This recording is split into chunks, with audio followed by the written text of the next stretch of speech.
por causa da parábola dos 10 talentos, né? A gente aqui em casa, eu e o meu esposo, nós gostamos muito dessa parábola, porque mostra a benevolência de Deus em dar tesouros, né, para todos nós, a cada um segundo a sua capacidade, e sendo a nossa atribuição trabalhar com aqueles tesouros que Deus nos deu. Então, esse nome faz a gente lembrar todo dia que a gente recebeu muitas coisas de graça, recebemos muita benevolência da parte de Deus, e nós precisamos utilizar aquilo que Ele nos deu, né? Nós precisamos trabalhar com aquilo, nós precisamos ajudar o máximo de pessoas que a gente conseguir, porque eu acredito que assim a gente vai estar, pelo menos, não deixando o tesouro enterrado na terra, né? O conhecimento, tudo que a gente aprendeu ao longo da vida pode ser considerado como uma bênção de Deus na nossa vida, como um tesouro dado por Ele, e que também a gente precisa fazer bom uso, né, daquele tesouro, e para que ele se multiplique e para que ele não fique parado, enterrado no meio da terra. Bom, se eu pudesse governar o destino de alguém que não está no meu escopo de possibilidades, né? O que eu quero para eles é que eles vão para o céu. É isso que eu quero. Mas falando mais sério, né? Nesse sentido, o que eu quero em primeiro lugar para os meus alunos é o seguinte: é que eles não, de maneira nenhuma, o estudo das matérias que eu dou, as coisas que eu falo, que de forma alguma venha servir de pedra de tropeço na frente deles, né? Então, que sejam coisas que edifiquem, não que derrubem nada. Então, essa é meu primeiro objetivo com os meus alunos. É não atrapalhar os bons valores que eles têm, os bons valores que a família dá, de maneira nenhuma. Eu acho que nenhum professor na face da Terra tem o direito e nem assim, a possibilidade de pensar em fazer alguma desse tipo. E, em segundo lugar, eu quero que eles aprendam nessas matérias de verdade, aprendam de uma forma que seja sólida, que seja bem edificada, sabe? De uma forma que eles, mais pra frente, por mais que eles passem ao longo da vida, eles não esqueçam daquilo, né? Eu lembro do meu pai, às vezes, falando, porque na época dele tinha latim no colégio, e ele lembra das lições de latim, de francês até hoje. E a gente vê que um conhecimento embasado, um conhecimento que tenha lógica, que seja bem encadeado, ele não é esquecido com facilidade. Então, o que a gente vê hoje em dia são as crianças estudando muito para fazer somente avaliações, e no dia seguinte da avaliação ela já esqueceu tudo aquilo que ela tinha estudado. Então, você passar a sua vida inteira de estudos assim é muito triste, na minha opinião, porque você precisa construir um conhecimento que vai te ajudar na sua vida mesmo. Então, assim, são dois os principais objetivos que eu tenho com eles. O primeiro é de não atrapalhar de forma alguma os valores que a família dá para eles. E segundo, produzir um conhecimento que seja lógico, bem encadeado, bem embasado, que no final eles não vão esquecer. Bom, quando você faz essa pergunta para alguém que trabalha com isso, né? Aí ela vai dizer que é todo o impacto do mundo. Mas eu gostaria de dividir em duas partes, né? A primeira parte do estudo dessas matérias, quando ele é bem feito, quando ele é bem embasado, degrau sobre degrau ali, você realmente construindo com um bom raciocínio lógico aqueles assuntos ali, o primeiro impacto é a pessoa conseguir entender os fenômenos físicos e químicos que acontecem à sua volta.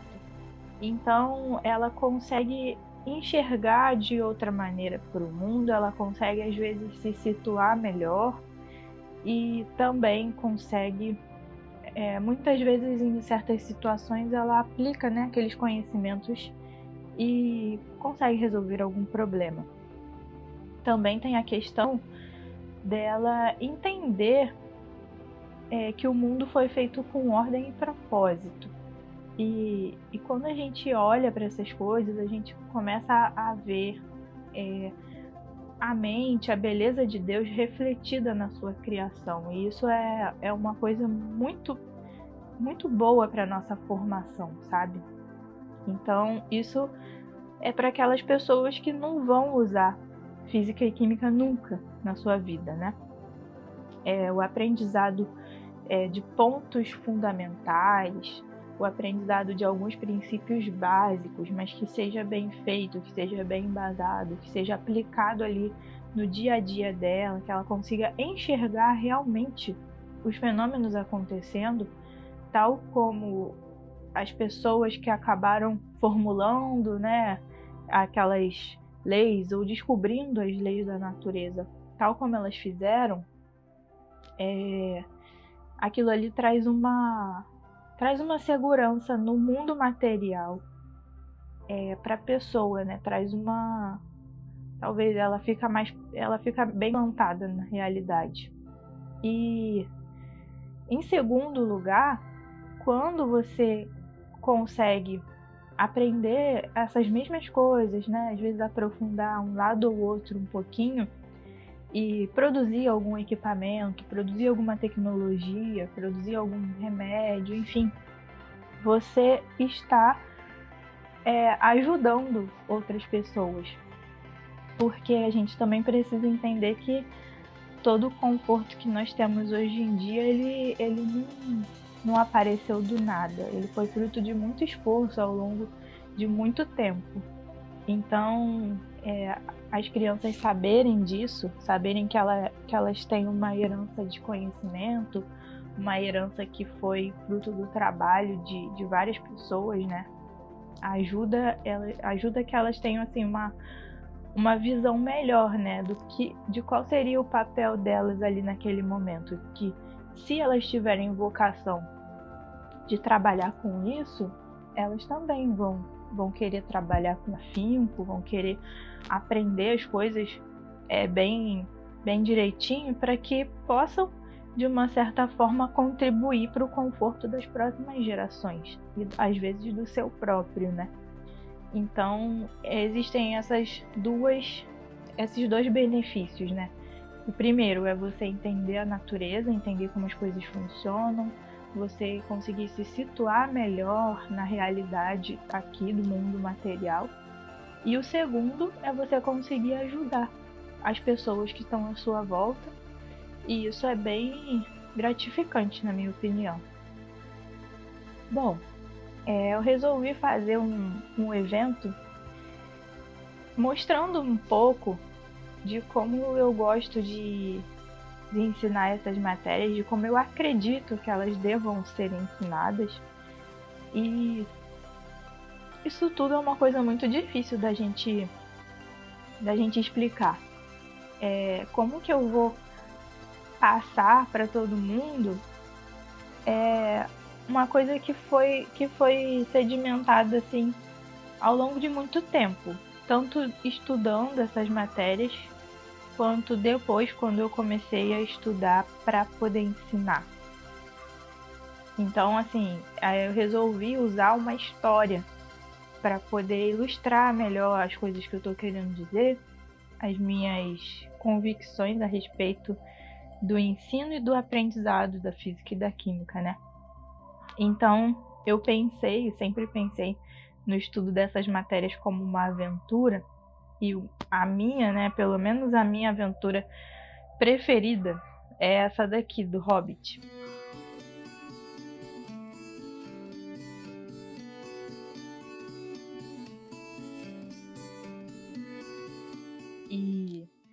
tem muitos trechos nesse livro, tem muitas situações que ilustram bem como as crianças se sentem no aprendizado de física e química, como que nós, às vezes, como nós professores e pais, né, porque os pais participam do ensino dos filhos, né, eles querendo ou não querendo, eles estão participando, como que às vezes a gente dá uma certa ajuda ou atrapalha um pouco. E eu acho que fica muito mais fácil a gente entender quando a gente coloca exemplos e analogias e histórias, né? Histórias agradáveis como essa, né? Ela é muito legal, ela é muito legal essa história. É a história de um hobbit que morava num lugar chamado Bolsão, e ele é convidado para participar de uma aventura. E ele detestava isso, a família dele era muito respeitável, porque ninguém se mexia com aventuras, ninguém se movia para ficar saracoteando por aí, enfrentando dragões e bichos e etc, e passando fome, que é uma coisa beiro inaceitável para os hobbits. Não fazer todas as refeições, todas as múltiplas refeições que eles fazem todos os dias, né? E aí ele se vê, né, convidado para aquela aventura, muito a contragosto, por sinal. Só que algo dentro dele o desperta para o aprendizado que vai ser aquilo ali e para o benefício que vai trazer em relação às outras pessoas mesmo, porque ele não vai para se ajudar, ele vai para ajudar um grupo de anões, né? Só que ele, em certo momento, ele pensa que aquela situação dos anões de ter ficado sem pátria, de ter ficado sem o seu lugar, ter ficado sem seu tesouro ali, todo tomado pelos dragões, pelo dragão, né, que é só um, né, que é o Smaug, né, Leandrinho? Então ele começa a imaginar, poxa, se isso acontecesse aqui, como que seria? Então ele, de uma certa forma, ele vai para garantir o conforto dele próprio, vai para ajudar os anões e também vai para essa aventura como uma tentativa de aprendizado, né? E aí a gente tem muita coisa interessante, que os dilemas que ele passa, várias situações que ele passa, que são similares ao que a gente passa hoje em dia no nosso aprendizado. E vai ser muito interessante conversar sobre esse livro, que eu gosto muito. Fazer tipo não é bem tipo, né? Na verdade fazer um experimento que tem a ver com a situação do livro e mostrar para vocês como seria o passo a passo de um aprendizado assim bem real dessa matéria, bem profundo, bem situado, que fique ali na mente da criança, que faça sentido para ela e que amanhã e depois ela lembre daquilo com carinho, né? E não esqueça daqueles conceitos. Então, eu gostaria de convidar vocês para participar desse evento, que vai ser muito legal, vai ser um momento de muito aprendizado. Não que eu tenha tanta coisa para ensinar assim, né? Mas eu vi muita coisa nesse livro que tem tudo a ver com o jeito que os meus alunos antigamente encaravam o estudo de física e química, né? Então, por força das circunstâncias, eu acabei aprendendo algumas coisas que eu conseguiria falar para vocês antes que vocês passem por isso efetivamente, sabe?